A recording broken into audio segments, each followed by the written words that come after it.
আপু, তুমি আমাকে এখানে নিয়ে এসেছো কেন? আমাকে প্লিজ ছেড়ে দাও। মা বাবা অনেক চিন্তা করছে। কলেজ করে বাসায় না গেলে অনেক টেনশন করবে। কেন রে? তখন কি বললে মনে নেই? কি যেন বলেছিলে, ও আমাকে একা পেলে কি যেন করবি বলেছিলি?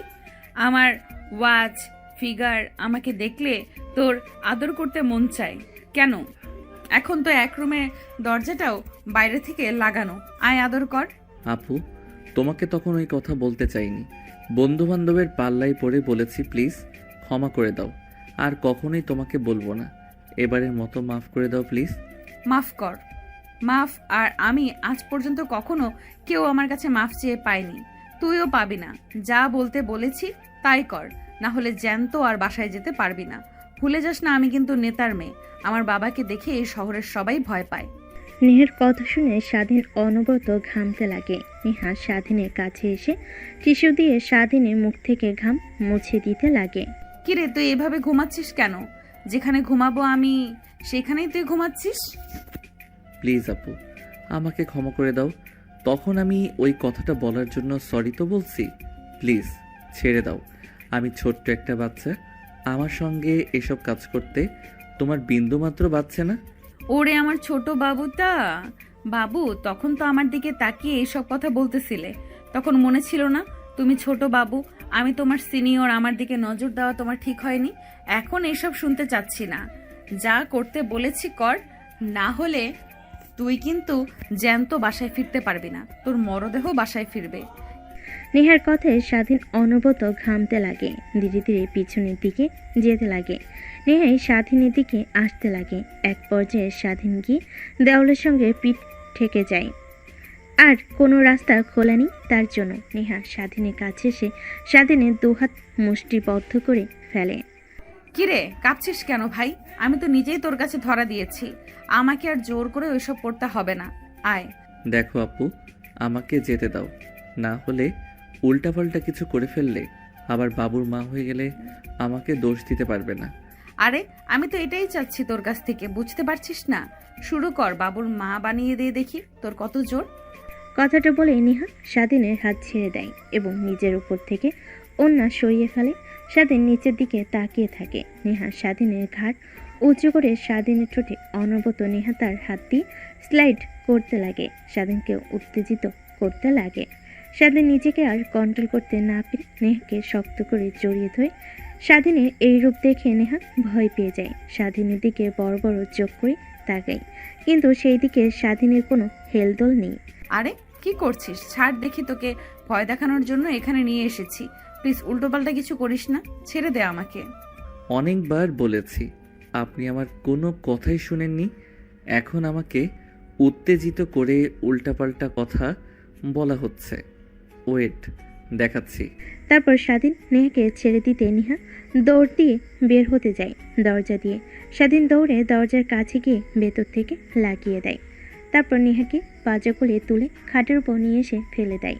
নেহা ধীরে ধীরে পিছনের দিকে যেতে লাগে আর স্বাধীনকে উদ্দেশ্য করে বলতে লাগে, দেখ, আমি তোর বড় আপুর মতো, প্লিজ কিছু করিস না। তখন তুই আমাকে উল্টাপাল্টা মন্তব্য করায় অনেক রাগ হয়ে যায়, তাই ভেবেছিলাম তোকে শাস্তি দেব বাসায় নিয়ে এসে, কিন্তু এরকম পরিস্থিতি হবে কখনো বুঝতে পারিনি। এখন আর এইসব বলে কোনো লাভ নেই। আপনি আমার কবলে পড়েছেন, বাঁচার উপায় একদমই নেই। এখন নিজে নিজে যদি জানতে ভালো না হলে আমি নিজেই সব কিছু করেছি। দেখ, তুই কিন্তু ভুলে যাচ্ছিস আমি এখানকার নেতার মেয়ে। যদি বাবা জানতে পারে তুই আমার সঙ্গে জোর জবরদস্তি করে এইসব করেছিস, তাহলে তোকে তো মারবেই, সঙ্গে তোর সপরিবারে মেরে ফেলবে কিন্তু। ও আচ্ছা, তাহলে এই ব্যাপার। ওয়েট, এর একটা সলিউশন বের করছি আমি। কথাটা বলে স্বাধীন খাট থেকে উঠে তার পকেট থেকে ফোন বের করে ভিডিও অন করে পাশের টেবিলে রেখে দেয়। তারপর নেহার উপর সে ঝাঁপিয়ে পরে নেহা অনবরত স্বাধীনের হাত থেকে বাঁচার চেষ্টা করে, কিন্তু পারে না। সে কখনোই ভাবতে পারেনি যে স্বাধীনকে শাস্তি দিতে গিয়ে সে নিজে এরকম পরিস্থিতিতে পড়বে। শেষমেশ কোনো উপায় না পেয়ে স্বাধীনের সঙ্গে রেসপন্স করতে লাগে। এইভাবে প্রায় 2 ঘন্টা পার হয়ে যায়। তখনই দরজায় কড়া নাড়তে লাগে। কি রে, 2 ঘন্টা হয়ে গেল, দুজন ভিতরে কি করছিস? নাকি তোর উপরে স্বাধীন ঝাঁপিয়ে পড়েছে? দরজা খোল। নেহা কথা বলতে যাবে এর আগে স্বাধীন নেহার ঠোঁটের সঙ্গে নিজের ঠোঁট মিশিয়ে দেয়। নেহা অবাক হয়ে যায়। সেইভাবে 5 মিনিট পার হতেই স্বাধীন ছেড়ে দেয় নেহাকে। হাঁপাতে হাঁপাতে বলতে লাগে, আপু প্লিজ দরজা খোলো। নেহা আপু আমাকে বেঁধে রেখেছে, আমাকে অনেক মারছে, প্লিজ দরজা খুলে দাও। কান্না মিশ্রিত কণ্ঠে কথাগুলো বলতে লাগে। সাথী অবাক হয়ে যায় নেহা তার বান্ধবীর উদ্দেশ্যে কথা বলতে যাবে এর আগে স্বাধীন তার হাত দিয়ে নেহাকে চুপ করতে ইশারা করে যে কথা বলতে যাবে। অমনি হাত দিয়ে নেহার মুখ চেপে ধরে শুধু করতে লাগে। ঠিক তখনই ওই পাশ থেকে নেহার বান্ধবী বুঝতে পারে যে স্বাধীনকে নেহা মারছে, তাই হাসতে হাসতে বলে, না না না, দরজা খোলা একদমই যাবে না। দেখ, সিনিয়র আপুদের দিকে নজর দিলে কি হতে পারে, সেখানে আবার নেতার মেয়ের দিকে নজর দিয়েছিস। একটু তো শাস্তি পেতেই হবে। থাক, যতক্ষণ না নেহা ওকে ছাড়ছে ততক্ষণ আমরা দরজা খুলতে পারবো না। আর নেহা দেখিস, ছেলেটাকে যেন মেরে না ফেলিস। হ্যাঁ, আত্মরা করে রাখিস, মরে গেলে আবার কেস হতে পারে আমাদের নামে, তখন আবার কিন্তু উল্টা ঝামেলায় পড়তে হবে। কথাটা বলেই ওই পাশ থেকে নেহার বান্ধবীরা চলে যায়। নেহার অনেক রাগ হতে লাগে, কিন্তু কি আর করার, সে নিজেই সিংহের সামনে এসে নিজেকে ধরা দিয়েছে। নেহার নিজেকে কন্ট্রোল করতে না পেরে কান্না করতে লাগে। স্বাধীন নেহাকে কান্না করতে দেখে বলে, আরে আপু কান্না করছেন কেন? সবে তো একবার হলো, আরও কয়েকবার হোক। এমনিতেই মা বাবা আমাকে নিয়ে টেনশন করছে, লেট করে বাসায় ফিরলে কিছুই হবে না। প্লিজ আর না, আমাকে ছেড়ে দে। তোর সঙ্গে পাঙ্গা নিতে গিয়ে আমি হাড়ে হাড়ে টের পেয়েছি, শরীর ব্যথা করছে অনেক। স্বাধীন বাঁকা হাসি দিয়ে নেহার দিকে এগিয়ে যেতে লাগে। নেহা অনবরত কান্না করেই চলেছে। সেই দিকে স্বাধীনের কোনো ভ্রুক্ষেপই নেই। স্বাধীন তার চাহিদা মিটিয়ে নেহার উপর শুয়ে পড়ে। নেহা রেগে তার উপর থেকে স্বাধীনকে সরিয়ে দাঁড়ায়। স্বাধীন নিজের তাল সামলাতে না পেরে ফ্লোরে পড়ে যায়। উঠে দাঁড়াতেই নেহা স্বাধীনকে ঠাস ঠাস করে 2টা থাপ্পড় লাগিয়ে দেয়। তার বাচ্চা, তুই আজকে যা আমার সঙ্গে করলি, এর জন্য তোকে হাড়ে হাড়ে পস্তাতে হবে, জেনে নিস। আর তোর কি বাসায় মা বোন নেই? আজ এই জায়গায় যদি তোর বোন হতো তখন কি করতি তুই, জানোয়ারের বাচ্চা? আমি বাবাকে সব কথা খুলে বলবো, তারপরে দেখি তুই কিভাবে এই পৃথিবীতে বেঁচে থাকিস। নেহা থাপ্পড় খেয়ে আর কথা শুনে স্বাধীন হাসতে লাগে। তারপর টেবিলের উপর থেকে ফোনটা হাতে নিয়ে ভিডিওটা অফ করে তারপর নেহাকে উদ্দেশ্য করে বলে, কি যেন বললি আমাকে? আর আমার পরিবারকে মেরে ফেলবি তুই? এই যে ভিডিও দেখছিস না, যদি আমার আর আমার পরিবারের কোনো ক্ষতি হয় তাহলে এই ভিডিওটা ইন্টারনেটে ছেড়ে দেব।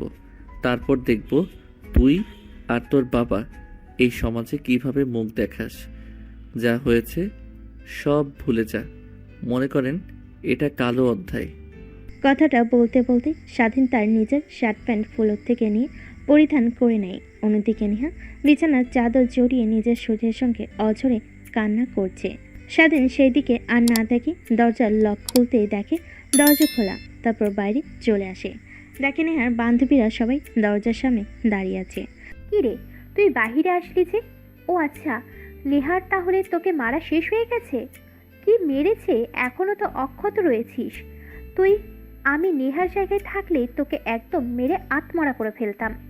নেহার বান্ধবীর কথা শুনে স্বাধীন একটা মুচকি হাসি দিয়ে বাড়ি থেকে বের হয়ে যায়। তারপর গাড়ির ভিতর থেকে ব্যাগ নিয়ে হাঁটতে লাগে তার বাসার দিকে।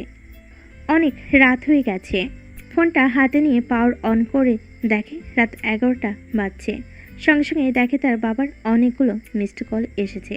স্বাধীন তড়িঘড়ি করে কল ব্যাক করে। কি রে বাবা, কোথায় তুই? তোকে এতবার ফোন করলাম কিন্তু ফোন রিসিভ করছিস না। রাত 11টা বাজছে, এত রাত অবধি বাইরে ঘোরাফেরা করছিস তুই?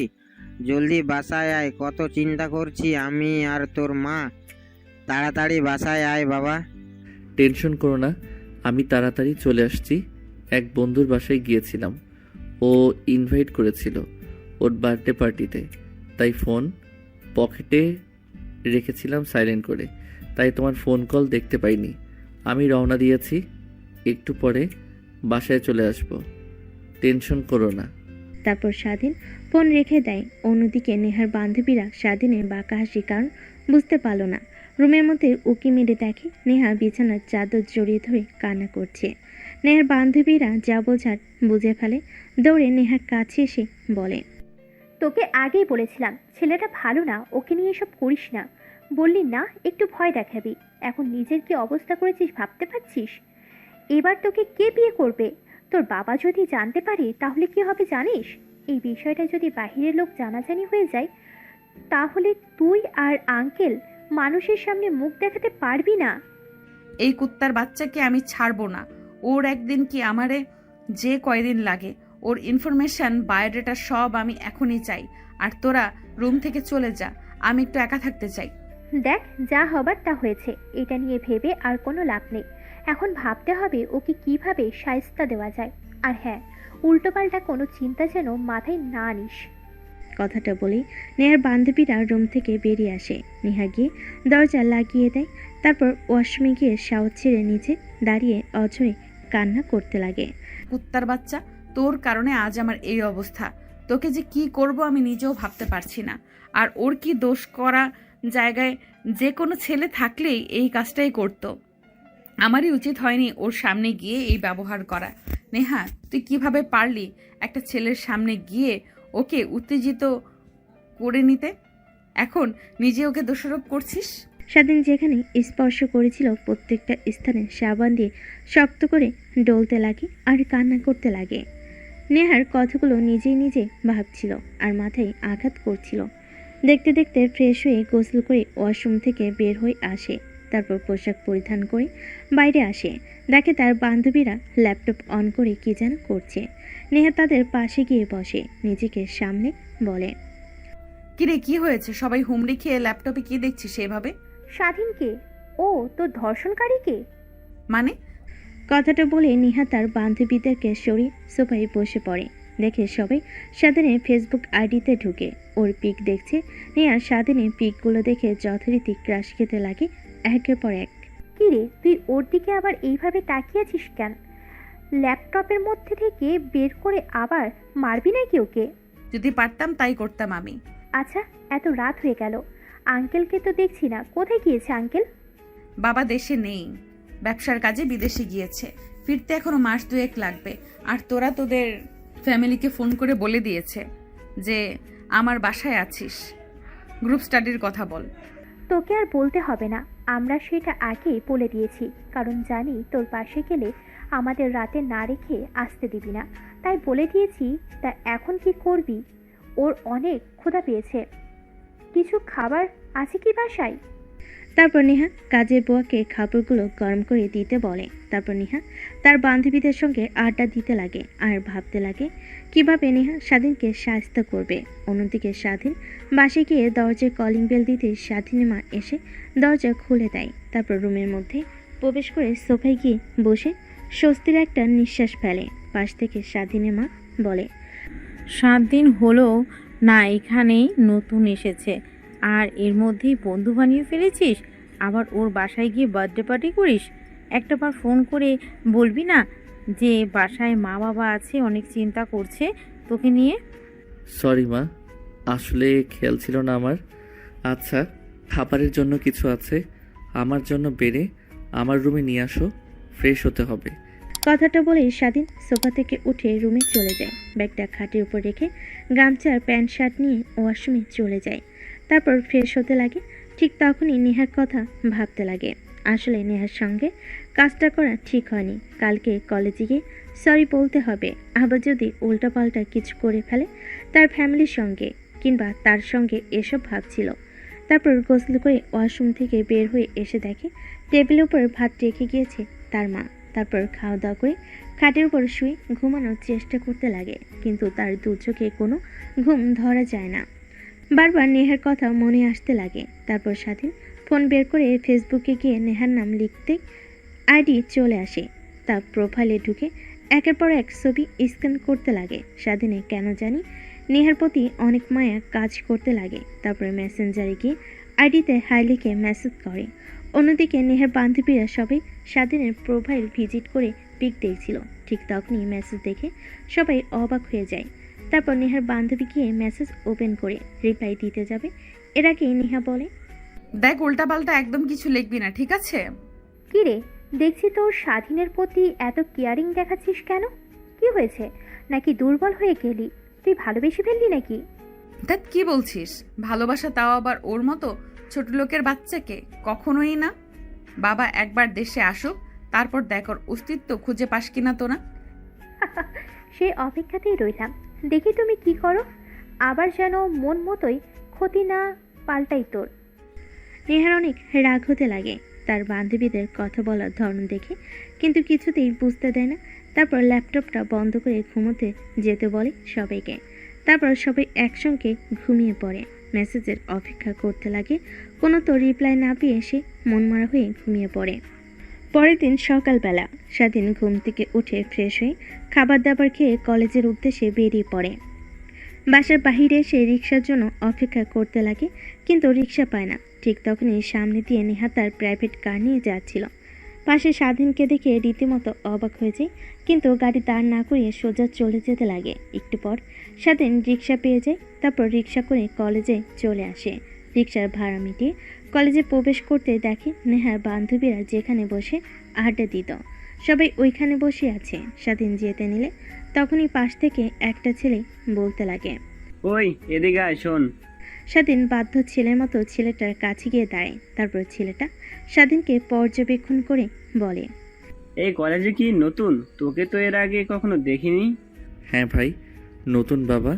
এই শহরে নতুন পোস্টিং হয়ে এসেছে, সেই সুবাদে আজ আগের এই শহরে ছিলাম। সেই শহর থেকে আমরা সপরিবারে চলে এসেছি, তারপরে এই কলেজে ভর্তি হয়েছি। ও আচ্ছা, তা ভালো। কিন্তু একটা কথা মাথায় রাখবি, আমরা এই কলেজের বড় ভাই। যখন আমাদের সামনে দিয়ে যাবি মাথা নিচু করে আর সালাম দিয়ে যাবি, ঠিক আছে? হ্যাঁ, বুঝতে পারছি।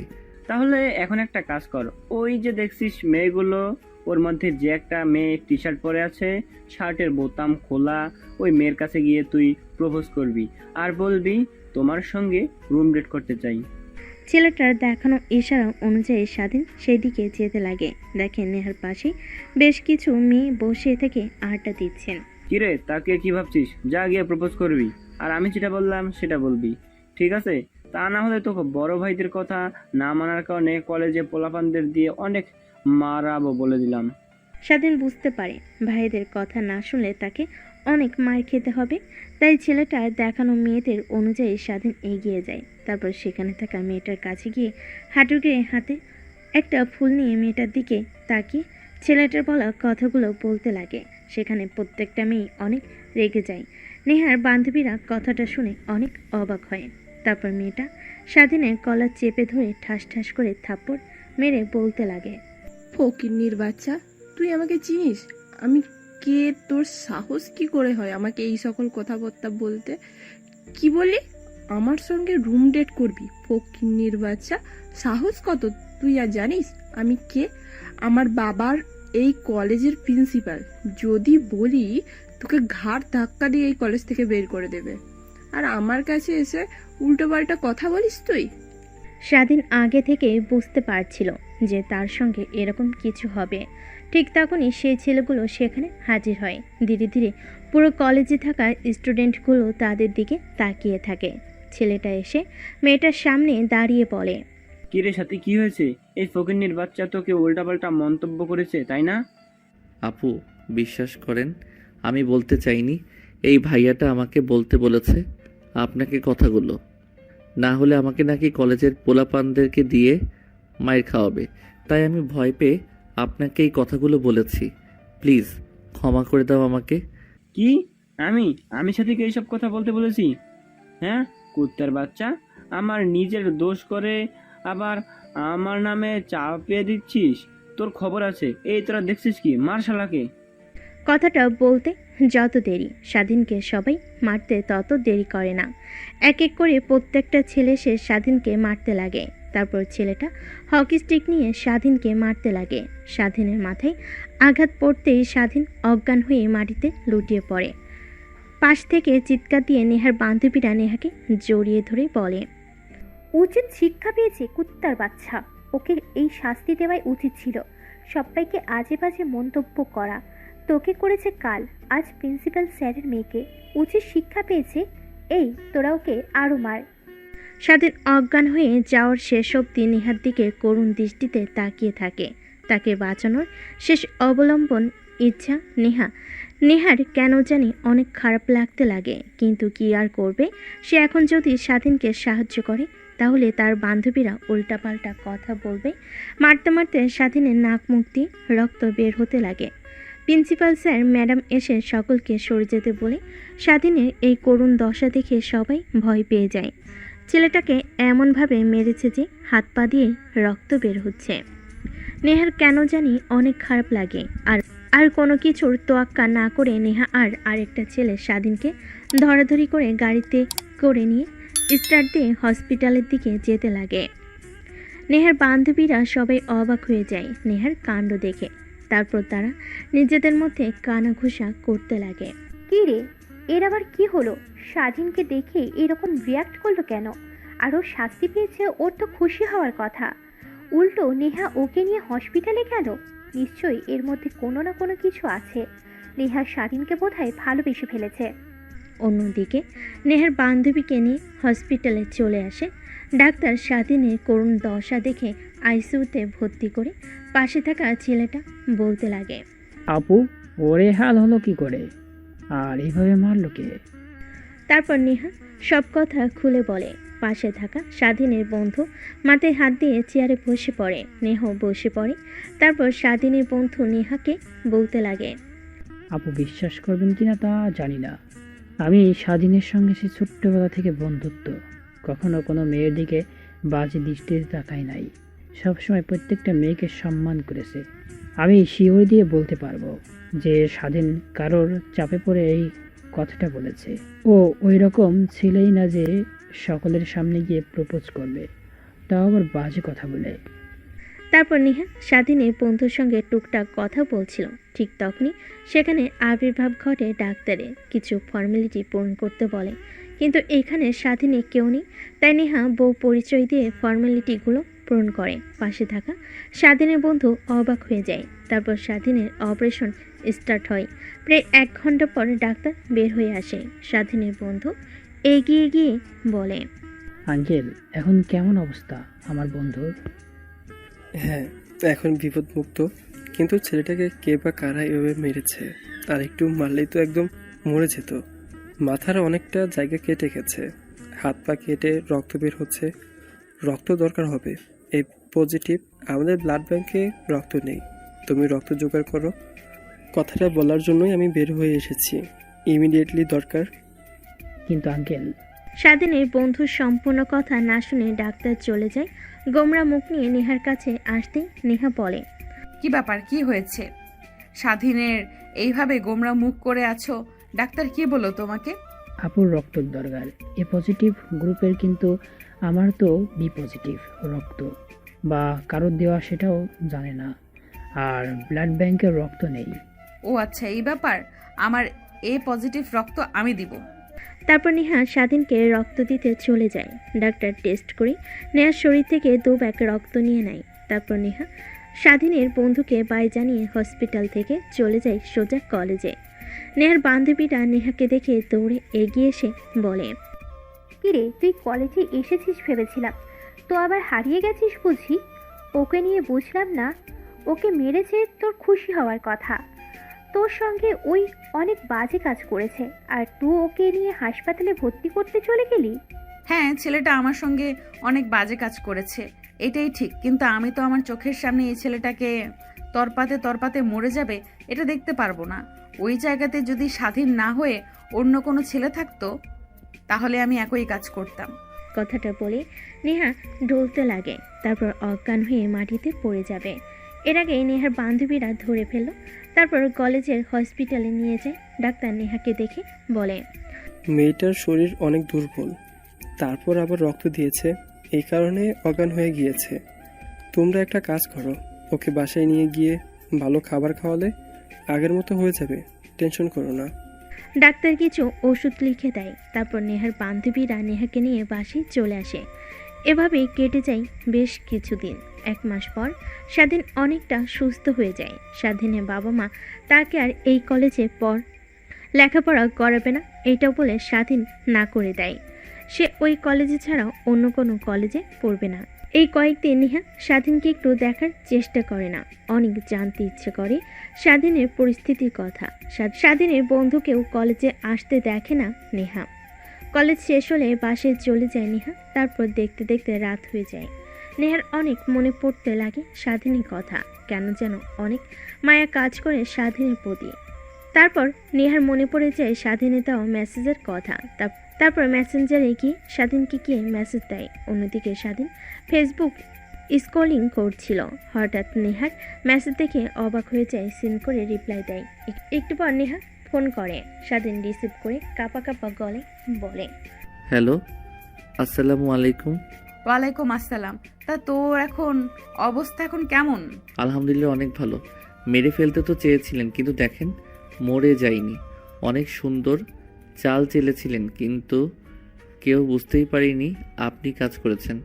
টেনশন করেন না, আপনার ভিডিও কখনোই আমি ইন্টারনেটে দেব না। শুধুমাত্র আপনাকে ভয় দেখানোর জন্য কথাটা বলেছি। আমাকে মেরে ফেলেন, সমস্যা নেই, কিন্তু প্লিজ আমার পরিবারের এখনও ক্ষতি করেন না। কি বলছিস তুই? আমি চাল চেলেছি মানে? বিশ্বাস কর, তোকে মারার পিছে আমার কোনো হাতই নেই, বিশ্বাস কর। আমার বিষয়ে আপনার কি আসে যায়? আপনি যদি বলেন আমি আর ওই কলেজে যাব না, অবশ্য মা বাবা আর ওই কলেজে পড়াবে না বলেছে আমাকে। এখনও যদি আপনার রাগ না কমে তাহলে আমাকে বলেন, আমি যাব। আপনি যত খুশি আমাকে মারবেন, আমি কিছুই বলবো না কাউকে। দেখ, তোকে মারের পিছে আমার কোনো হাত নেই তোকে বলছি, তারপরও বিশ্বাস করছিস না কেন? ভয় পেয়ে না, আমি তখন আসলে ভিডিও করিনি, এমনিতেই ফোন ওইখানে রেখে গিয়েছিলাম। বাদ দিন, আল্লাহ হাফেজ, ভালো থাকবেন। ফোনের ওই পাশ থেকে নেহা অনবরত হ্যালো হ্যালো বলে চলেছে, কিন্তু স্বাধীন ফোন রেখে দেয়। তারপর নেহার অ্যাকাউন্টটা ব্লক করে দেয়। এইভাবে চলে যায় বেশ কিছুদিন। স্বাধীন অন্য আরেকটি কলেজে ভর্তি হয়েছে। নেহা ক্লাস করছিল, ঠিক তখনই জানালার বাইরে দিয়ে তাকিয়ে দেখে স্বাধীনের বন্ধু। নেহা ক্লাস থেকে বের হয়ে স্বাধীনের বন্ধুর কাছে গিয়ে দাঁড়ায়। হাঁপাতে হাঁপাতে বলতে লাগে, কি রে, স্বাধীনের কি হয়েছে? কলেজে দেখছি না ওকে, প্রায় 2 মাস হলো। ও আপু, আপনি তো স্বাধীনকে হাসপাতালে রেখে সে যে চলে আসলেন আর দেখতে গেলেন না। ও এই কলেজে পড়বে না, ও অন্য আরেক কলেজে ভর্তি হয়েছে। আমিও আর পড়বো না, স্বাধীন যে কলেজে ভর্তি হয়েছে সেখানে ভর্তি হব। এই কলেজ থেকে টিসি নেওয়ার জন্য এসেছিলাম। আমি যাচ্ছি, আল্লাহ হাফেজ আপু। স্বাধীনের বন্ধু কথাটা বলে নেহার আর কোনো কথা না শুনে কলেজ থেকে বের হয়ে যায়। নেহা ভাবতে লাগে, তা জিজ্ঞেস করব কোন কলেজে ভর্তি হয়েছে, কিন্তু বলতেই পারলাম না। ছেলেটা আমাকে অনেক ভুল ভাবছে। তারপর নেহা গোমরা মুখ করে ক্লাসরুমে চলে যায়। এক এক করে সব ক্লাস করে বাসায় চলে আসে। মন খারাপ করে টিভি দেখছিল। ঠিক তখনই নেহার বাপ এসে নেহার পাশে বসে বলে, মারে, তোর কি হয়েছে? আমি বিদেশ থেকে আসার পর দেখছি তুই কেমন যেন হয়ে গেছিস। একদম কথা বলছিস না, সবসময় চুপচাপ থাকছিস। আমার মেয়ে পুরো বাসা মাথায় করে বেড়াতো, সেই মেয়ে চুপচাপ হয়ে গেছে। কি হয়েছে মা, বল আমাকে। কই বাবা, কিছুই তো হয়নি, এমনি। দেখ মা, তোর মা মারা যাওয়ার পর দ্বিতীয়বার আমি বিয়ে করিনি। সৎ মায়ের সাথে তোর সঙ্গে কেমন আচরণ করবে এর জন্য। আর তুই এমন মনমার হয়ে বসে থাকলে বল আমার কি ভালো লাগে? কি হয়েছে বল, তোকে কোনো ছেলে ডিস্টার্ব করছে? না বাবা, তোমাকে এই শহরের সবাই চেনে, আর তোমার মেয়েকে ডিস্টার্ব করবে এমন সাহস কারো আছে নাকি? এমনিতেই ভালো লাগছে না আমার, তাই বসে আছি। এর থেকে বেশি কিছু না, চলো খাবার খেয়ে নেই, অনেক রাত হয়ে গেছে, তোমার জন্য অপেক্ষা করছিলাম। কই মা, সবে তো মাত্র 9টা বাজে, একটু পর খাবার খাই। আগে না তুই আর আমি রাতভর বসে মুভি দেখতাম, কিন্তু এখন এরকম হয়ে গেছিস কেন? কি হয়েছে বল প্লিজ। আমার কোন আচরণে কষ্ট পেয়েছিস তুই, নাকি টাকা লাগবে বল? না বাবা, কেন জানি এমনিতেই ভালো লাগছে না কিছুতেই, তাই চলো খাবার খেয়ে নেই। তারপর নেহার জোড়াজুড়িতে নেহার বাবা চলে যায় খাবার টেবিলে। তারপর খাওয়া দাওয়া শেষ করে নেহা প্লেটে হাত ধুয়ে চলে যায় নিজের রুমে। নেহার বাবার অনেক খারাপ লাগে। তার মেয়ে হাসি খুশি সবসময় থাকতো, এমন মনমরা হয়ে গেছে কি জন্য। তাই নেহার বাবা তার এক বডিগার্ডকে ডাক দিয়ে নেহার সম্পর্কে সব খুঁটিনাটি বের করতে বলে, কেন এমন মনমরা হয়ে রয়েছে। অন্যদিকে স্বাধীন নতুন কলেজে গিয়ে অনেক বন্ধু বান্ধবী হয়। তার সকলের সঙ্গে আনন্দে আনন্দে ক্লাস করতে লাগে। আগের মতো দুষ্টামি করে না, মনোযোগ দিয়ে ক্লাস করে। বাসায় আসে। এমনই একদিন স্বাধীন তার বাসার বাহিরে দাঁড়িয়ে রিক্সার জন্য অপেক্ষা করছিল। ঠিক তখনই নেহা সামনে দিয়ে যায়। স্বাধীনকে দাঁড়িয়ে থাকতে দেখে নেহা স্বাধীনের কাছে এসে গাড়ি দাঁড় করিয়ে গ্লাস নামিয়ে বলে, আয় গাড়িতে উঠে বস।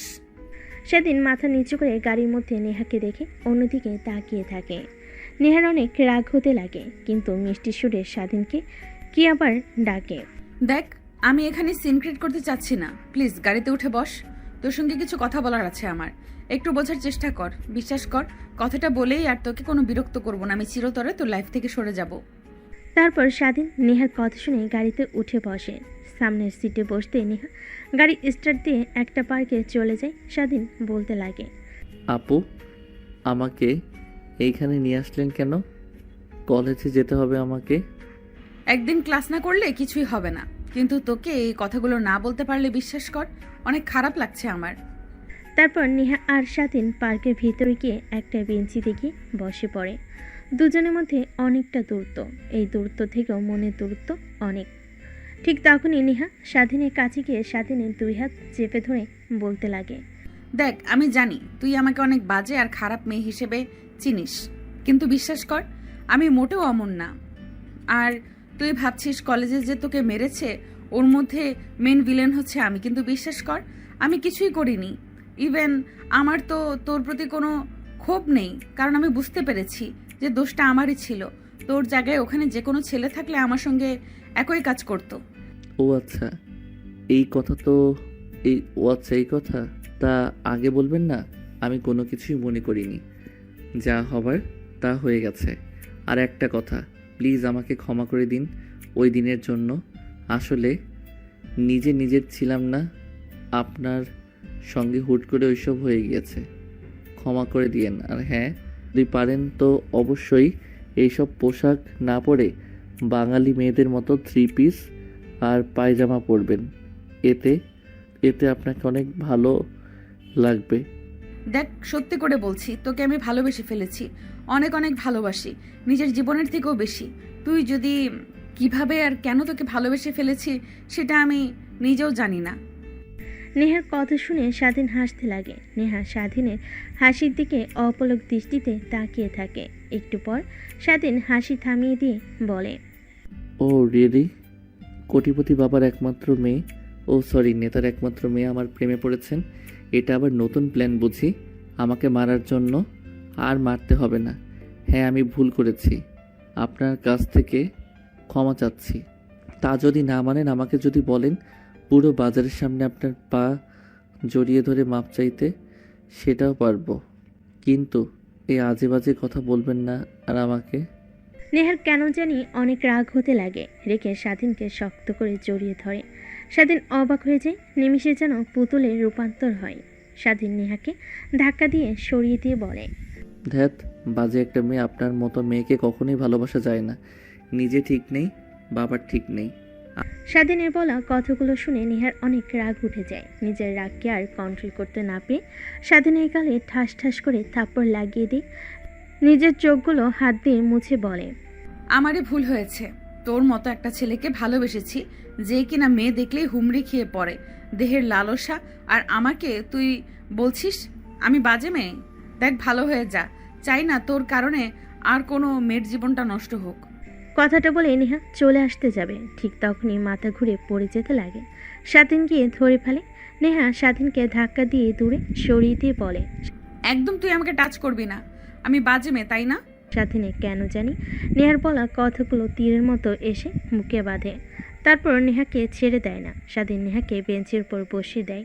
তারপর দোকান থেকে পানির বোতল নিয়ে এসে নেহার দিকে এগিয়ে দেয়। নেহা পানির বোতল নিয়ে ঢক ঢক করে পানি খেতে লাগে। স্বাধীন এতক্ষণে নেহার দিকে ভালোভাবে তাকিয়ে দেখে। এখন তাকিয়ে দেখে নেহা আগের থেকে অনেকটা চেঞ্জ হয়ে গিয়েছে। চোখের নিচে কালি, বোধহয় অনেক রাত জাগে। দু চোখ লাল মনে হয়, অনেক কান্না করে। আমি ঠিক আছি। আর তুই চলে যেতে পারবি একা, নাকি আমি তোকে কলেজে নামিয়ে দিয়ে আসবো? আমি একাই যেতে পারবো, আর নিজের দিকে খেয়াল রাখবেন। কথাটা বলেই স্বাধীন পার্ক থেকে বের হয়ে রিক্সা নিয়ে কলেজে আর না গিয়ে পাশে চলে আসে। দরজায় কলিং বেল দিতেই স্বাধীনের মা এসে দরজা খুলে দেয়। স্বাধীনের দিকে ড্যাপ ড্যাপ করে তাকিয়ে থাকে। কিরে বাবা, কি হয়েছে? আজ এত তাড়াতাড়ি বাসায় চলে আসলে যে? কেন জানি আজকে কলেজ করতে একদমই ভালো লাগছিল না। বাবা, কি হয়েছে তোর? তোকে দেখছি দিন দিন কেমন জানি চেঞ্জ হয়ে যাচ্ছিস। আগের মতো হাসি খুশি নেই, সবসময় গোমরা মুখ করে থাকিস। বল, কি হয়েছে আমাদের? তাই বাসায় চলে এসেছি। আরে মা, কিছুই হয়নি, শুধু শুধু তোমরা আমাকে নিয়ে চিন্তা করছো। ভালো লাগছে না, রুমে গিয়ে একটা ঘুম দিলে ঠিক হয়ে যাব। তারপর স্বাধীন রুমে গিয়ে ফ্রেশ হয়ে পোশাক পরিবর্তন করে খাটের উপর শুয়ে ঘুমানোর চেষ্টা করে। উপরের দিকে ফ্যান ঘুরছিল, সেই দিকে তাকিয়ে অতীতে ঝাঁপ দেয়। দোস্ত, কখনো ভাবতেই পারিনি আবার আমাদের দুজনে এভাবে মিল হবে। শুধু শুধু তোর বাবা গিয়েছে দিনের জন্য, সিলেট গিয়েছিল। 2 বছর আমাদের মধ্যে দূরত্ব বেড়ে গিয়েছিল, দেখ আবার ঠিক হয়ে গিয়েছে। এক কলেজে আবার নতুন করে অধিপত্য শুরু হবে আমাদের। হ্যাঁ, ঠিক বলেছিস। আচ্ছা চল, এখানে আর না দাঁড়িয়ে থেকে কলেজের ভিতরে প্রবেশ করি। দাঁড়িয়ে দাঁড়িয়ে সিনিয়র মেয়েদের দেখি। মেয়েদের আমার অনেক ভালো লাগে। আপনারা হয়তো শুনলে অবাক হবেন, রাইটারেরও সিনিয়র মেয়ে অনেক পছন্দ। আচ্ছা চল, কিন্তু তুই আগের থেকে একদম চেঞ্জ হয়ে গিয়েছিস, জানিস? তারপর স্বাধীন আর তার বন্ধু ভিতরে প্রবেশ করে কলেজে একটা গাছের নিচে গিয়ে দাঁড়িয়ে সিনিয়র মেয়েদের দিকে দেখতে লাগে আর আজে বাজে কথা বলতে লাগে স্বাধীন। ঠিক তখনই সামনে দিয়ে নেহা আর নেহার বান্ধবীরা যায়। নেহার দিকে তাকিয়ে বলতে লাগে, এর জন্যই সিনিয়র মেয়েদের ভালো লাগে আমার। দেখ কি ফিগার, একদম হট। যদি একবার কাছে পাইতাম তাহলে বাচ্চার মা বানিয়ে দিতাম। স্বাধীনের বলা কথা নেহার কানে গিয়ে পৌঁছায়। পেছনের দিকে তাকাতে স্বাধীন ভয় পেয়ে সেখান থেকে দূরে সোজা ক্লাসরুমে চলে যায়। নেহা গিয়ে প্রত্যেকটা ক্লাসরুম খুঁজে দেখতে লাগে। এক পর্যায়ে স্বাধীনের ক্লাসরুমে চলে আসে। তারপর স্বাধীনকে নিয়ে নেহার বান্ধবীরা জোর জবরদস্তি করে গাড়িতে তুলে নেহার বাসায় নিয়ে যায়। বাকিটা তো আপনারা জানেনই। স্বাধীনের ভাবান্তরের সে তো ঘটে ফোনের শব্দ শুনে ফোনটা হাতে এনে দেখে তার বন্ধু ফোন করেছে। কিরে, আজকে কলেজ আসলি না যে? আর পর্দাকে দেখলাম নেহাপুর সঙ্গে বসে আছি। স্বাধীন কথা শুনে অনেকটা ভয় পেয়ে যায়। আমতা আমতা করে বলে। স্বাধীন তার বন্ধুকে উল্টাপাল্টা বুঝিয়ে দেয়, তারপর ফোন রেখে ঘুমিয়ে পড়ে। পরদিন সকালবেলা ঘুম থেকে উঠে স্বাধীন তৈরি হয়ে ফ্রেশ হয়ে কলেজে চলে যায়। স্বাধীনের বন্ধু স্বাধীনের জন্যই অপেক্ষা করছিল। তারপর দৌড়ে কাছে এসে ঘাড়ের উপর হাত দিয়ে বলে, দেখ, আমাকে উল্টাপাল্টা যতই বোঝাস, আমি কিন্তু ছোট্ট বাচ্চা না। হ্যাঁ, তুই যে নেহা আপুকে ভালোবাসিস আর নেহা আপু তোকে যে ভালোবাসে, এটা কিন্তু আমি জানি। দেখ কি বলছিস তুই, উল্টাপাল্টা কথা? আমি উল্টাপাল্টা কথা বলছি, তাই না? তোকে কলেজের সামনে সবাই মারধর করলো, সবাই দাঁড়িয়ে দাঁড়িয়ে শুধু দেখলো। নেহা আপু এসে তোকে ধরে হাসপাতালে ভর্তি করিয়ে নিয়ে যায়। আবার তোর রক্তর দরকার, নেহা আপু রক্ত দেয়। নেহা আপুকে দেখে বুঝতেই পারিনি তোকে নিয়ে অনেক চিন্তিত সে। একটা মেয়ে কখনোই আর একটা ছেলেকে নিয়ে এতটা সিরিয়াস হয় না, যতটা কিনা নেহা আপুকে দেখেছি। তখনই বুঝতে পেরেছি তোদের মধ্যে কোনো চক্কর আছে। তখনই শিওর হয়ে আবার যখন নেহা আপু আমার কাছে দৌড়ে এসে তোর খোঁজ দিতে লাগে। আচ্ছা, তোদের মধ্যে কি কিছু হয়েছে? তোর এই অভ্যাসটা যাবে না একদমই। বেশি বেশি বোঝার আরে কিছু নেই। উনি আমার সিনিয়র। আসলে আসলে আসলে আসলে আর বলতে হবে না। ঠিক তখনই ক্লাসের স্যার চলে আসে। তারপর স্বাধীন আর তার বন্ধু মনোযোগ দিয়ে ক্লাস করতে লাগে। স্বাধীন আনমনে ভাবতে লাগে, তাহলে নেহা যা বলেছে ঠিকই বলেছে। আসলে ওই কথাগুলো আমাকে ইচ্ছে করে মেরেছে, তার ওর মধ্যে কোনো হাত নেই। আর সেদিন যেভাবে বলল আমাকে নিয়ে অনেক সিরিয়াস মনে হয়। নেহা আসলেই আমাকে অনেক ভালোবেসে ফেলেছে। আমার উচিত হয়নি তাকে এতটা অবহেলা করার।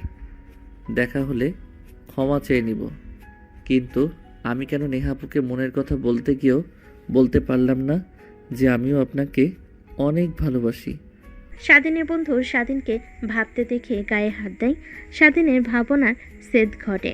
তারপর স্বাধীন মনোযোগ দিয়ে ক্লাস করতে লাগে। দেখতে দেখতে ক্লাস শেষ হয়ে যায়। কলেজ ছুটি হলে স্বাধীন সোজা বাসে চলে আসে। রুমে গিয়ে দরজা আটকে ওয়াশরুমে চলে যায়। সাউথ ছেড়ে নেহাকে নিয়ে ভাবতে লাগে। আমার উচিত ছিল তার কথাগুলো ভাবা। নেহা আমাকে এতটা ভালোবাসে আর আমি প্রতিনিয়ত অবহেলা করে দিয়েছি। আমাকে নিয়ে ভাবতে ভাবতে নিজের কি বেহাল দশা করে ফেলেছে। চোখের নিচ দিয়ে কালি পড়ে গিয়েছে। কথাগুলো ভাবতে ভাবতে স্বাধীন গোসল করে বাইরে চলে আসে। তারপর ফোন হাতে নিয়ে নেহাকে ব্লক ছাড়িয়ে মেসেজ করতে লাগে। দেখে নেহা তাকে ব্লক করে রেখেছে। অনেক রাগ হতে লাগে। নিজের রাগের কারণে আজ এই দশা। তাই রেগে ফোনটা ফুলরে আসা মারে। ঠিক তখনই স্বাধীন মা হাতে খাবারের প্লেট নিয়ে স্বাধীনের রুমে প্রবেশ করে। ফোন আসা দিতে দেখে স্বাধীন মা স্বাধীনের পাশে বসে মাথায় হাত বুলিয়ে দিতে দিতে বলে, দেখ বাবা, জানি না তোর কি হয়েছে, কিন্তু একটা কথা মনে রাখবি যে কখনো হাল ছাড়বি না আর কখনো এমন কিছু করবি না যার জন্য সারা জীবন পস্তাতে হয়। কথাটা বলে স্বাধীন মা রুম থেকে চলে যায়। স্বাধীন খাবার খেয়ে হাত ধুয়ে খাটের উপর শুয়ে থেকে ঘুমানোর চেষ্টা করে। অন্যদিকে নেহা তার বাবার সঙ্গে খাবার টেবিলে বসে খাবার খাচ্ছিল। ঠিক তখনই বমি বমি ফিল হয়। দৌড়ে খাবার টেবিল থেকে উঠে বেসিনে চলে যায়। তারপর বমি করতে লাগে। নেহার বাবা মেয়ের এই হাল দেখে দৌড়ে নেহার কাছে আসে। তারপর মাথায় হাত বুলিয়ে দিয়ে বলতে লাগে, মা, তোর কি হয়েছে হঠাৎ এভাবে বমি করছিস? বাবা জানি না, কিন্তু বেশ কিছুদিন হলো খাবারের পর অনেক বমি হয়। আমার মাথা ঘুরে পড়ে যেতে নেই, সব সময় চোখ আধার দেয়, কিছুই বুঝতে পারছি না বাবা। কথাটা বলেই নেহা অজ্ঞান হয়ে পড়ে যেতে নেই। এখানে তার বাবা ধরে ফেলে। বাসার কাজের লোকরা এসে নেহাকে ধরাধরি করে তার রুমে নিয়ে যায়। নেহার বাবা চিন্তা করতে লাগে মেয়ের এই বেহাল দশা দেখে। তারপর তার ডাক্তার বন্ধুকে ফোন করে বাসায় আসার জন্য বলে। একটু পর ডাক্তার বাসায় চলে আসে। নেহাকে ভালোভাবে পর্যবেক্ষণ করে অনেক চিন্তিত হয়ে রুম থেকে বের হয়ে আসে। নেহার বাবা ডাক্তারকে চিন্তিত দেখে বলতে লাগে, কি রে, কি হয়েছে? সব কিছু ঠিক আছে তো? আমার মেয়ে সুস্থ আছে তো? হ্যাঁ, ঠিক আছে, কিন্তু নেহা মামনিকে দেখে যতটুকু বুঝতে পারলাম, নেহা মামনি প্রেগনেন্ট, আর এর কারণেই খাবার খাওয়ার পর বমি করছে। আর প্রেগন্যান্সি অবস্থায় চিন্তা করলে এরকম হাল হয়। মাঝে মাঝে অজ্ঞান হয়ে পড়া, চোখ আধার দেওয়া চিন্তা করিস না। আর মেয়েকে কখন বিয়ে দিলি কিছুই তো জানতে পারলাম না। কি বলছিস তুই? তোর কিছু একটা ভুল হচ্ছে। নেহার তো বিয়েই হয়নি, তাহলে পেটে বাচ্চা কি করে আসবে? নেহার বাবার কথা শুনে ডাক্তার ভুরকুচকে নেহার বাবার দিকে তাকিয়ে বলে, দেখ, আজ পর্যন্ত আমার রিপোর্ট কখনো ভুল হয়নি। আর নেহা মামনিকে দেখে আমি এটাই বুঝতে পারছি আজকালকার মেয়েদের যে কি হয়। আর কালকে তুই একবার হসপিটালে নিয়ে আসিস, আমি ভালোভাবে পরীক্ষা করে দেখতে চাই। কথাটা বলেই ডাক্তার চলে যায়। নেহার বাবা চিন্তিত হয়ে সোফায় গিয়ে বসে পড়ে। কি বললো ডাক্তার? নেহা প্রেগনেন্ট মানে? এসব ভাবতে লাগে আর অনেক রাগ হতে লাগে। যদি বাইরে সবাই জানতে পারে নেহা প্রেগনেন্ট, তাহলে লোক সমাজে আর মুখ দেখাতে পারবে না। এসবই ভাবতে লাগে। নেহার জ্ঞান ফিরে আসার অপেক্ষা করতে লাগে। ঠিক তখনই নেহার বাবার মনে পড়ে নেহার বান্ধবীদের কথা। নেহা সত্যি কথা না বললেও নেহার বান্ধবীরা তাকে ঠিক সত্য কথা বলবে। তাই পকেট থেকে ফোন বের করে নেহার বান্ধবীকে ফোন করে বাসায় আসতে বলে। একটু পরে নেহার সকল বান্ধবীরা বাসে আসে। বসার রুম দিয়ে নেহার রুমের দিকে যাচ্ছিল। ঠিক তখনই নেহার বাবা ডাক দেয়। সবাই গিয়ে বসে পড়ে। তারপর নেহার বাবা বলতে লাগে, দেখো মা, তোমরা আমার মেয়ের মতোই। প্লিজ, তোমরা আমার কাছে কেউ মিথ্যা কথা বলবে না। না আঙ্কেল, বলুন, নির্দ্বিধায় আপনাকে যা সত্যি তাই বলবো। নেহার বাবা স্বস্তির একটা নিঃশ্বাস ফেলে গম্ভীর কণ্ঠে বলতে লাগে, নেহা প্রেগনেন্ট। কি? নেহা প্রেগনেন্ট মানে? হ্যাঁ, নেহা প্রেগনেন্ট। আজ খাবার টেবিলে আমার সঙ্গে বসে খাবার খাচ্ছিল। ঠিক তখনই দৌড়ে খাবার টেবিল থেকে উঠে বেসরে গিয়ে বমি করতে লাগে। আমার সঙ্গে কথা বলতে বলতে অজ্ঞান হয়ে পড়ে। তারপর বাসার কাছের লোকদের নিয়ে রুমে নিয়ে যাই, ডাক্তারকে ফোন করে আসার জন্য বলি। ডাক্তার ভালোভাবে দেখে বলে, নেহা প্রেগনেন্ট। প্লিজ মা, তোমরা আমার কাছ থেকে কিছু লুকিও না, যা সত্যি তা বলো নির্দ্বিধায়। তারপর নেহার বান্ধবীরা নেহার বাবাকে শুরু থেকে শেষ পর্যন্ত বলে যে কিভাবে নেহা প্রেগনেন্ট হলো। নেহার বাবা কথাগুলো শুনে অনেক রাগ হতে লাগে, রেগে বলতে লাগে, ওই ছোট লোকের বাচ্চার খবর আছে, আমার মেয়ের দিকে তাকানো ওই কুত্তার বাচ্চার আর ওর পরিবারকে একদম ধুলোয় মিশিয়ে দিব আমি। প্লিজ আঙ্কেল, উত্তেজিত হবেন না। দেখুন, ওইখানে স্বাধীনের কোনো দোষ নেই, সব দোষ নেহার। নেহা জোর করে কলেজ থেকে স্বাধীনকে উঠিয়ে বাড়িতে নিয়ে আসে, তারপর ভয় দেখাতে লাগে। কিন্তু স্বাধীনকে ভয় দেখাতে গিয়ে নিজেই এই অবস্থা হবে নেহা কখনো ভাবতেও পারেনি। নেহার বাবাকে নেহার বান্ধবীরা ভালোভাবে বোঝাতে লাগে। নেহার বাবা বুঝতে পারে যে স্বাধীন ছেলেটার কোনো দোষ নেই, সব দোষ নেহার। তাই নেহার বান্ধবীদেরকে প্রশ্ন করে, আচ্ছা, তুমি কি ওই ছেলেটার বাসার অ্যাড্রেস জানো? না আঙ্কেল, জানি না। প্লাস বেশ কিছুদিন ধরে স্বাধীনকে কলেজে দেখতে পাচ্ছি না। কলেজে মারামারি হয়েছিল, সকল ছেলেদের স্বাধীনকে অনেক মেরে এরপর থেকে কলেজে আসে না। হয়তোবা অন্য কোনো কলেজে ভর্তি হয়েছে কিংবা শহর ছেড়ে চলে গিয়েছে, দেখছি না। শুধু এইটুকুই জানি, নাম স্বাধীন। এইটুকু হলেই চলবে। আর তোমরা কেউ জানো নেহাকে বলো না যে ও প্রেগনেন্ট। ফিরলে ওর সঙ্গে সবাই হাসি মুখে কথা বলবে, ওকে যেন কিছু বুঝতে দিও না। ঠিক আছে আঙ্কেল। তারপর নেহার বাবা সেখান থেকে বের হয়ে যায়। বডিগার্ডকে সারাদিনে ইনফরমেশন বের করতে বলেন। কোন দিক দিয়ে নেহার বান্ধবীরা সবাই নেহার রুমে চলে যায়। দেখে নেহা খাটের উপর শুয়ে আছে। রুমের মধ্যে কারোর উপস্থিতিতে টের পেয়ে নেহা তাকায়, দেখে তার বান্ধবীরা। তারপর আদর্শ হয়ে নেহা তার বান্ধবীদের সঙ্গে কথা বলতে লাগে। কে তোরা? তাও আবার সবাই একসাথে? আরে না, কিছুই হয়নি। আঙ্কেল ফোন করেছিল, বলল তুই অজ্ঞান হয়ে গেছিস হঠাৎ করে, তাই এসেছি তোকে দেখার জন্য। তা কি হয়েছে তোর? কিছু হয়নি, তোরা এসেছিস ভালো হয়েছে, অনেকদিন পর আড্ডা দিতে পারবো। রাখ সেই সকল কথা। আঙ্কেল বলল তুই ঠিক মতো খাওয়া দাওয়া করিস না, সবসময় চিন্তিত হয়ে থাকিস, আগের মতো চঞ্চল নোস। কি হয়েছে তোর, আমাদেরকে খুলে বল। তাহলে শোন, আমি স্বাধীনকে অনেক ভালোবেসে ফেলেছি। স্বাধীনকে বোঝাতে পারছি যে কতটা ভালোবাসি। ওকে যতবার গিয়েছি ততবার অবহেলা করে, আর প্রত্যেকবার আমাকে ভুল বুঝে গিয়েছে। আমি নাকি ছেলেদের নিয়ে ওকে মেরেছি। কলেজে বারবার শুধু একটা কথাই বলে চলেছে। আমি অনেকবার বোঝানোর চেষ্টা করেছি, কিন্তু আমার কথা একদমই বোঝার চেষ্টা করছে না। কি করব এখন কিছুই মাথায় আসছে না। ও আচ্ছা, তাহলে এই ব্যাপার। আপনি আপনার রাজাকে নিয়ে টেনশন করে নিজের এই হাল করে ফেলেছেন। একবার আয়নার দিকে তাকা, নিজের কি হাল করেছিস। চোখে নিচ দিয়ে কালি, ঠিক মতো ঘুমাস না, ঠিক মতো খাওয়া দাওয়া না করে শরীরের কি হাল করেছিস। নেহা তার বান্ধবীদের জড়াজড়িতে এক পর্যায়ে উপরের দিকে তাকিয়ে গম্ভীর একটা নিঃশ্বাস ফেলে বলতে লাগে। নেহা তার বান্ধবীদের কথা শুনে আয়নার দিকে তাকায়। দেখতে পাই এই 3 মাসে অনেক পরিবর্তন হয়ে গিয়েছে। চোখের কালি আগে থেকে অনেকটা রোগা হয়ে গিয়েছে, ঠিকমতো খাওয়া দাওয়া না করে। দেখিস, আর ওকে যদি পেতে চাস তাহলে এইভাবে ভেঙে পড়লে তো আর হবে না। দেখ, হাল ছাড়লে কখনোই হবে না। আর আমি যা মনে করি, স্বাধীন তোর জন্য একদমই পারফেক্ট না। ও অনেক ছোট, তোর থেকে প্রায় 2 বছরের জুনিয়র। আর তুই না আমাদেরকে বড় বইলা বলেছিলি যে ওকে শেষ করে ফেলবি। ওর পরিবার সহ তোর বাবা দেশে ফিরলেই উল্টে দেখি আমাদের মহারানী তার মেরে ফেলার নায়ককে ভালোবেসে ফেলেছে। কথাগুলো বলে নেহার বান্ধবীরা নেহাকে পচাতে লাগে। নিমিষেই গম্ভীর মুখটা হাসি মেখে যায়। এজন্যই বলে জীবনে বন্ধুর প্রয়োজন আছে। অন্যদিকে স্বাধীনে কেন জানি নেহার কথা অনেক মনে হতে লাগে। নিজের অজান্তেই নেহাকে নিয়ে ভাবা শুরু করে। সজীবের কাছ থেকে কথাটা শোনার পর নেহার কাছ থেকে ক্ষমা চাইতে মরিয়া হয়ে পড়ে। কিন্তু নেহার তো আর বাসা চেনে না।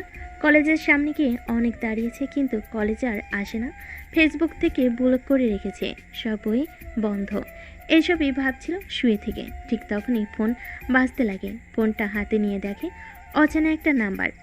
কানের কাছে নিতেই বলতে লাগে, আসসালামু আলাইকুম। কে? শালা, আমার নাম্বার তো সেভ করা নেই। আমি সজীব। ও তুই? তা কি মনে করে? কিরে, তোর কি হয়েছে? ঠিকমতো কলেজে আসিস না, আসলেও আনমনা হয়ে থাকিস। আমি সারাক্ষণ দেখি রুমের বাইরেও বের হোস না। আগে প্রত্যেক দিন পাড়ার মাঠে জাতীয় ক্রিকেট খেলার জন্য, এখন তাও যাস না। কি হয়েছে আমাকে খুলে বল। আর তোর জন্য একটা সারপ্রাইজ আছে, বাসার নিচে আয়। দেখ, ভালো লাগছে না। আমার ঘরের ভিতর থাকতেই অনেক ভালো লাগে। কিছু বললেই বল, আর আমার রুমে আয়। নেহা আপুর অ্যাড্রেস খুঁজে পেয়েছি। কি? সত্যি? হ্যাঁ সত্যি, নিচে আয়। কথাটা শুনে স্বাধীন আনন্দিত হয়ে খাট থেকে উঠে পড়ে। তারপর ওয়াশরুমে গিয়ে ফ্রেশ হয়ে পোশাক পরিবর্তন করে বাড়ি চলে আসে। এসে দেখে সজীব দাঁড়িয়ে আছে বাইক নিয়ে। তারপর সজীবের বাইকে উঠে বসে পড়ে। একটু পর একটা আলিশান বাসার সামনে গিয়ে বাইক দাঁড় করে। সজীব বাড়ির দিকে ইশারা করে বলে, স্যার, এটা আপনার সিনিয়র গার্লফ্রেন্ডের বাড়ি। দেখ শালা, কি বলছিস? তুই গার্লফ্রেন্ড মানে আমার সিনিয়র আপু হয়? বলে যাস না তুই কিন্তু নেহা। হ্যাঁ ভাই, আর বলতে হবে না। একটা মেয়ের জন্য পাগল রাতে ঠিকমতো ঘুমায় না, সবসময় বাসায় পড়ে থাকেন, আবার বলেন সিনিয়র আপু। তোর মুখ মেরে ভেঙে দিব শালা। আরে সত্যি বলছি, শুধুমাত্র ক্ষমা চাওয়ার জন্য এখানে এসেছি। ক্ষমা চেয়ে সোজা বাসায় চলে যাব। তারপর স্বাধীন আর তার বন্ধু বাসার নিচে দাঁড়িয়ে বোঝার চেষ্টা করে কোনটা নেহার রুম। কিন্তু আলিশান বাড়ি অনেকগুলো রুমের মধ্যে কিভাবে বুঝতে পারবে যে কোনটা নেহার রুম? এভাবে অনেকটা সময় পার হয়ে যায়, কিন্তু নেহার দেখা পায় না। আরে শালা, হয়েছে তোর। বসে থাকতে থাকতে তোর মশার রক্ত খেয়ে পুড়িয়ে ফেলবে। এখন তো অন্তত চল, মনে হয় নেহা বাসায় নেই। আমার কেন জানি মনে হচ্ছে নেহা বাসায় আছে, আর একটু পরে বেলকনিতে আসবে। হ্যাঁ ভাই, আপনি তো জ্ঞানী, আপনি ভবিষ্যতও জানেন, তাই না? ভবিষ্যৎবাণী করেন আর ভাব থাকেন যে নেহা ঠিক আসবে। চললাম, বসে থেকে মশার কামড় খেতে পারবো না আর। এতক্ষণ দাঁড়িয়ে থাকলি, আর একটু দাঁড়িয়ে থাক প্লিজ। দেখ, যা করার তাড়াতাড়ি কর। তুই নিজেও তো বললি যে ভালোবাসিস না, তারপর আবার তাকে দেখার জন্য এখানে অপেক্ষা করছিস। আর তুই কি ভাবছিস এখান থেকে নেহাকে ডাকলে ওই বেলকনিগুলো থেকে ভাবছিস তোর ডাক শুনতে পাবে? বলদ কোথাকার। বললেই পারিস যে অনেকদিন হলো নেহাপুকে দেখিস না, দেখার জন্য এসেছিস তুই। ঠিক আছে ভাই, আমি নেহাকে ভালোবাসি আর ওকে দেখার জন্য এসেছি। এবার তো অন্তত চুপ করো। তারপর স্বাধীনের বন্ধু নিচে দাঁড়িয়ে থেকে অপেক্ষা করতে লাগে। একটু পর নেহা বেলকনিতে আসে কফির মগ হাতে নিয়ে ফ্রেশ হওয়ার জন্য। অনেকদিন পর তার বান্ধবীদের সঙ্গে আড্ডা দিয়ে কেন জানি অনেক ভালো লাগছে। কফি নিয়ে বেলকনিতে দাঁড়িয়ে প্রাকৃতিক মনোরম পরিবেশ উপভোগ করতে লাগে। অন্যদিকে স্বাধীন নেহাকে বেলকনিতে আসতে দেখে তার মুখের আচমকায় হাসির রেখা টানে। সে ভালো করে জানে এখান থেকে নেহাকে ডাকলে কখনো শুনতে পারবে না। তারপর বিথা ডাকতে লাগে, আরে ভাই, মারবি নাকি তুই? ভুলে যাস না, নেহার বাবা এখানকার নেতা, আশেপাশে তার অনেক বডিগার্ড ঘোরাফেরা করে। যদি কেউ দেখতে পাই যে এখানে দাঁড়িয়ে থেকে নেহা নেহা বলে রাখছিস, তোকে তো মারবে, সঙ্গে আমাকেও মেরে ফেলবে। ভাই, এবার অন্তত চুপ কর। তারপর স্বাধীন চুপ হয়ে যায়। নেহা যতক্ষণ বেলকনিতে দাঁড়িয়েছিল ততক্ষণ মন ভরে দেখে নেয়। চলে যেতে গাড়ি করে স্বাধীন বাসায় চলে আসে। রাতে নেহাকে নিয়ে অনেক কল্পনা করতে লাগে যে সে নেহাকে ভালোবেসে ফেলেছে। যেভাবেই হোক সরি বলে নেহাকে আপন করে নিতে হবে। ভাবতে ভাবতে স্বাধীন ঘুমিয়ে পড়ে। অন্যদিকে নেহার বাবা স্বাধীনের সম্পর্কে সব কিছু পেয়ে যায়। পরদিন সকাল হতে স্বাধীন যখন কলেজে চলে যায়, নেহার বাবা স্বাধীনদের বাসে আসে। তারপর স্বাধীনের বাবা মার সঙ্গে কথা বলতে লাগে। স্বাধীনের মা বাবা ছেলের এরকম কাণ্ড দেখে অবাক হয়ে যায়। তারা নিজেরাই বিশ্বাস করতে পারে না, কিন্তু এত বড় একটা নেতা প্লাস বিজনেসম্যান তাদের বাসায় এসে কথাটা বলেছে, অবশ্যই সত্যি হবে। আর তারপর তারা নিজেদের মধ্যে আরও কিছু কথা বলে একটা সিদ্ধান্ত নেয়। এভাবে পেরিয়ে যায় দিনটা। রাতের বেলা নেহা খাবার টেবিলে বসে ফুডস খাচ্ছিল। ঠিক তখনই পাশ থেকে নেহার বাবা বলতে লাগে, মারে, আমি তোর বিয়ে ঠিক করেছি আমার বন্ধুর ছেলের সঙ্গে। কথা দিয়ে এসেছি আমি, আগামী শুক্রবার তোর বিয়ে। হাতে মাত্র 2টা দিন, আর বিয়েটা পারিবারিকভাবে হবে। আর তোর বান্ধবীদেরকে আসতে বলিস। নেহা তার বাবার কথা শুনে অবাক হয়ে যায়। কি বলছে তার বাবা? হাত থেকে কাটা ফল পড়ে যায়। ড্যাব ড্যাব করে নেহা তার বাবার দিকে তাকিয়ে থাকে। বাবা, কি বলছো তুমি? তোমার মাথা ঠিক আছে? আমি তাও আবার বিয়ে করব? অসম্ভব, এখন পারবো না। আমি কথা দিয়ে এসেছি, আর তুই ভালো করে জানিস আমি কখনোই আমার কথা নড়চড় করি না, এখনো করব না। কিন্তু বাবা, আমি লেখাপড়া করছি, এই সময়ে বিয়ে, আর আমি অনেক বড় হওয়ার ইচ্ছে আছে। বাবা, তুমি আমাকে বিয়ে দিও না। আর দেখ, তোর কাছ থেকে কোনো কথা শুনতে চাচ্ছি না আমি। আমার বন্ধুদেরকে কথা দিয়ে এসেছি, আর ওরা বিয়ের সব কাজ শুরু করেছে। তুই যদি বিয়ে না করিস তাহলে তুই আমার মরা মুখ দেখবি, এই কথাটাই বলে দিলাম। কথাটা বলেই নেহার বাবা খাবার টেবিল থেকে উঠে চলে যায়। নেহা অঝরে কান্না করতে থাকে। বারবার স্বাধীনের কথা কেন জানি মনে হতে লাগে। ঘরে গিয়ে দরজা আটকে দিয়ে কান্না করতে লাগে। অন্যদিকে স্বাধীনের বাবা মার সঙ্গে বসে খাবার খাচ্ছিল। এমন সময় স্বাধীনের বাবা বলতে লাগে, বাবা, আমি আর তোর মা একটা ডিসিশন নিয়েছি, ঠিক করেছি। তুই বাসায় থাকিস না, ঠিক মতো বাসায় আসলে রুমে থাকিস। সারাক্ষণ তোর মা একা, আমি অফিসে চলে যাই। তাই আমি আর তোর মা সিদ্ধান্ত নিয়েছি তোকে বিয়ে দেব আমার এক বন্ধুর মেয়ের সঙ্গে। আর কোথাও দিয়ে এসেছি, আগামী শুক্রবার তোর বিয়ে। বাবা কি বলছো তুমি? মাথা ঠিক আছে? সবেমাত্র কলেজে উঠেছি আমি, আর আমার বিয়ে দেবে মানে? আর কে আমার মতো একটা ছেলেকে তার মেয়ের হাত তুলে দেবে? আর আমি বিয়ে করতে পারবো না, তোমাকে সাফ বলে দিলাম। আমি দেখ, কথা দিয়ে এসেছি আমি আমার বন্ধুকে। আমি আমার এক কথা একদম নড়চড় করতে পারবো না। বাকিটা তোর ইচ্ছা। তুই যদি বিয়ে না করিস তাহলে আমার আর তোর মায়ের মরা মুখ দেখবি, এই বলে দিলাম। কথাটা বলে স্বাধীনের মা আর বাবা চলে যায় খাবার টেবিল থেকে। স্বাধীনে অনেক খারাপ লাগতে লাগে। তার মা বাবার উপরে খাবার না খেয়ে হাত ধুয়ে রুমে চলে আসে। ভাবতে লাগে নেহার কথা। কি করবে সে? তার বাবা মাকে কি বলে নেহার কথা যদি বলে, তারা তো আর মেনে নিতে পারবে না। আর নেহার বাবা কি কখনো মানতে পারবে? আমি সামান্য একটা ছেলে, আর তারা কোটিপতি। আর নেহাকে গিয়ে এখন কথাটা বলে নেহা যদি না মেনে নেয়, তখন কি হবে? নাকি বাবা মার কথাই রাখবে? এইসবই ভাবতে লাগে স্বাধীন। দোটানার মধ্যে পড়ে যায়। কি করবে কিছুই বুঝতে পারে না। পরদিন সকালবেলা নেহা ঘুম থেকে উঠে কেন জানি নেহার মনে হয় যে তার মধ্যে আরও একটি প্রাণ জন্ম নিচ্ছে। তারপরে একটা কাজের মেয়েকে ডাক দিয়ে নিয়ে আসে নেহা। তার হাতে কিছু টাকা দিয়ে প্রেগনেন্সি কিট কিনে নিয়ে আসতে বলে। এটা দেখে কাজের মেয়ে নেহার দিকে ড্যাব ড্যাব করে তাকিয়ে থাকে। কি ব্যাপার আপা, আপনি এটা দিয়ে কি করবেন? দরকার আছে, আর এই নে কিছু টাকা। চুপ, কাউকে কিছু বলবি না। আর যদি কাউকে কিছু বলিস তাহলে তোকে এই বাড়ি থেকে বের করে দেবো কাছ থেকে। ঠিক আছে আপামনি, কাউকে বলবো না। তারপর কাজের মেয়েটা বাড়ি থেকে বের হয়ে যায়। ফার্মেসি থেকে প্রেগনেন্সি কিট কিনে নিয়ে আসে। তারপর নেহা প্রেগনেন্সি টেস্ট করতে অবাক হয়ে যায়। ফ্লোরে বসে অযোধ্যায় কান্না করতে লাগে। এখন কি হবে? বাবাকে গিয়ে কথাটা বললে বাবা তো আমাকে মেরে ফেলবে। কি করবে এখন? কথাটা ভাবতেছিল আর কান্না করতেছিল। নেহার বাবা খাবার টেবিলে এসে নেহাকে দেখতে পায় না। তারপর কাজের মেয়েকে ডাক দিয়ে বলে, নিহামা কি এখনো ঘুম থেকে ওঠেনি? এত বেলা হয়ে গেছে, যা তো ওকে ডেকে নিয়ে আয়। স্যার, নেহা আপামনি তো অনেক সকালেই উঠেছে, দরজা লাগিয়ে রেখেছে। অনেক ডাকাডাকি করছি কিন্তু খুলছে না। কি, দরজা খুলছে না? আর তুই আমাকে এখন বলছিস? কথাটা বলে নেহার বাবা দৌড়ে নেহার রুমের সামনে চলে যায়। তারপর দরজায় নক করতে লাগে, কিন্তু দরজা খুলে না। নেহার বাবা অনেক ডাকাডাকি করতে লাগে। নেহা নিজেকে সামলে নেয়। ওয়াশরুম গিয়ে মুখ ধুয়ে দরজা খুলে দেয়। নেহার বাবা রুমে প্রবেশ করে নেহাকে জড়িয়ে ধরে কান্না করতে লাগে। মারে প্লিজ, আমাকে তুই ভুল বুঝিস না। আমি যা করছি তোর ভালোর জন্যই করছি।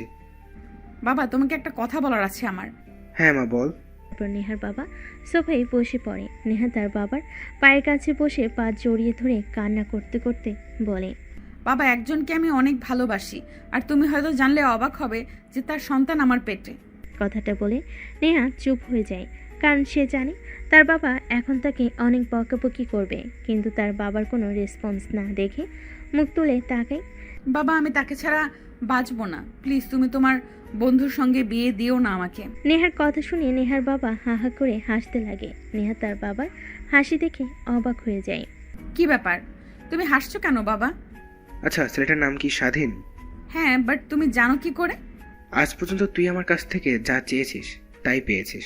কখনো তোর হাসি মাখা মুখ দেখার জন্য অনেক কিছু করেছি। তুই গোমরা মুখ হয়ে বসে থাকিস, ঠিকমতো খাওয়া দাওয়া করিস না, আর ভেবেছিস আমি ঠিক থাকবো। তোর এই গোমরা মুখ চিন্তিত মুখ দেখে থাকার পেছনের সব কারণ খুঁজে বের করেছি। আর পাগলি মেয়ে একটা, আমি তো স্বাধীনের সঙ্গে বিয়ে ঠিক করেছি। কিন্তু তুমি যে বললে তোমার বন্ধুর ছেলে। আরে ওটা তো তোকে এমনি বলেছি।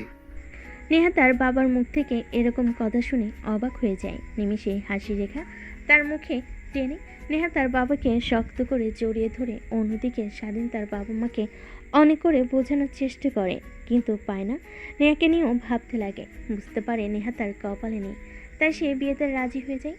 দেখতে দেখতে বিয়ে হয়ে যায়। বাসর ঘরে দরজার সামনে স্বাধীন অপেক্ষা করতে লাগে। পিছন থেকে স্বাধীনের বন্ধু এসে স্বাধীনকে ধাক্কা দিয়ে রুমের মধ্যে ঢুকিয়ে দিয়ে দরজা আটকে দিয়ে বাড়ি থেকে বলে, শালা, ভাবিকে দেখে একদম অবাক হয়ে যাবি।